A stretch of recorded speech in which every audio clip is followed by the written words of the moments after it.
తిరుమల శ్రీవారిని దర్శించుకున్న ప్రముఖ సినీ నటుడు సప్తగిరి, చిత్తూరు ఎమ్మెల్యే గురజాల జగన్మోహన్ నాయుడు. పెళ్లి కాని ప్రసాద్ అనే సినిమా వచ్చే నెలలో విడుదల కానుంది. గోల్డ్ మ్యాన్ అనే సినిమా చేస్తున్నా. మా ఎన్నికల్లో మన మార్క్ ఉంటుంది. ఎంపీ టికెట్ కోసం ట్రై చేసింది వాస్తవమే, కానీ చిన్న వయసులో రాజకీయం ఎందుకని తీసుకోలేదు. తిరుమలలో రాజకీయ ప్రస్తావన వద్దు అన్న. పెళ్లి కాని ప్రసాద్ నెక్స్ట్ మంత్లో రిలీజ్ అవుద్ది. ఆ సినిమా చూస్తే అందరికి పెళ్ళి అవుద్ది. నెక్స్ట్ గోల్డ్ మ్యాన్ అని 2 సినిమాలు ఉన్నాయి. తప్పకుండా మంచి సినిమాలు వేస్తున్నాను. పెళ్లి కాని ప్రసాద్ సినిమా స్క్రిప్ట్ ఓకే చేసింది మాత్రం మా జగన్ అన్న, చిత్తూరు ఎమ్మెల్యే గారు.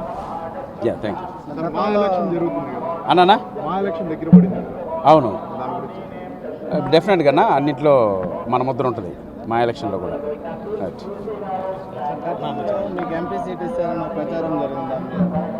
అవును, ట్రై చేసిన మాట వాస్తవమే. సో చిన్న పిల్లడు ఇంకా ఎందుకప్పుడే రాజకీయాలని నెక్స్ట్ చూద్దాం. ఎప్పుడు ఆల్వేస్ సపోర్ట్ అన్న. ఇక్కడ ఎందుకులే అన్న రాజకీయాలు. అద్భుతమైన దర్శనం జరిగింది. ఈరోజు నా స్నేహితుడు గిరి గారు దర్శనం చేయాలన్నారు. అలాగే నా స్నేహితులందరితో సాక్షాత్ కలియుగ దైవం ఏడుకొండల స్వామి దర్శనానికి విచ్చేసాము. ఏదైనా ఒక మంచి పరిపాలనలో ఈ దేవస్థాన దర్శనానికి వస్తే కూడా ఆ అద్భుతమైన దర్శనం జరగడం కానీ ఆ ఒక సంతోషం కూడా కలగడం జరిగింది. ఎక్కడికెక్కడ కొండపైన కూడా గత ఈ 2-3 వారాల నుండి మీరందరూ గమనిస్తే పరిశుభ్రత కానీ అన్ని విషయాల్లో కూడా ఒక క్రమశిక్షణగా ఈ దేవస్థానాన్ని మార్చే క్రమంలో మన ముఖ్యమంత్రి శ్రీ నారా చంద్రబాబు నాయుడు గారు ఆల్రెడీ ఆదేశాలు చేయడం జరిగింది.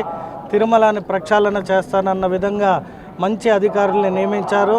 సో వచ్చే ఎవరైతే దేవస్థానాన్ని దర్శనానికి విచ్చేస్తున్నారో ఎక్కడెక్కడి నుండో వచ్చే వారికి ఎటువంటి ఆటంకాలు కలగకుండా వారికి కావాల్సిన అన్ని సదుపాయాలు సమకూర్చడం ప్రభుత్వ బాధ్యత. అలాగే టీటీడీది కూడా. కాబట్టి నిన్ననే వెంకయ్య చౌదరి గారికి కూడా అవకాశం కలిగింది.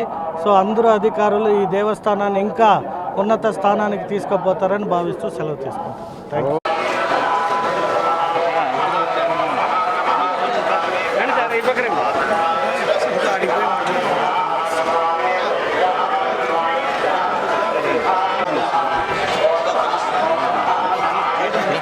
వెనక్కి వచ్చాను.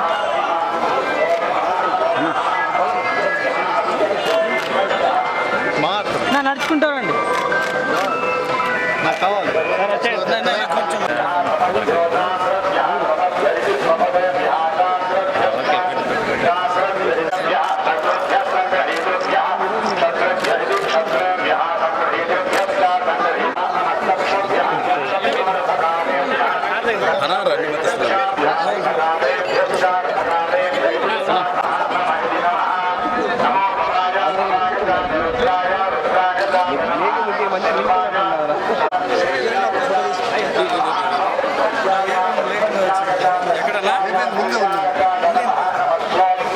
మాట్లాడినప్పుడు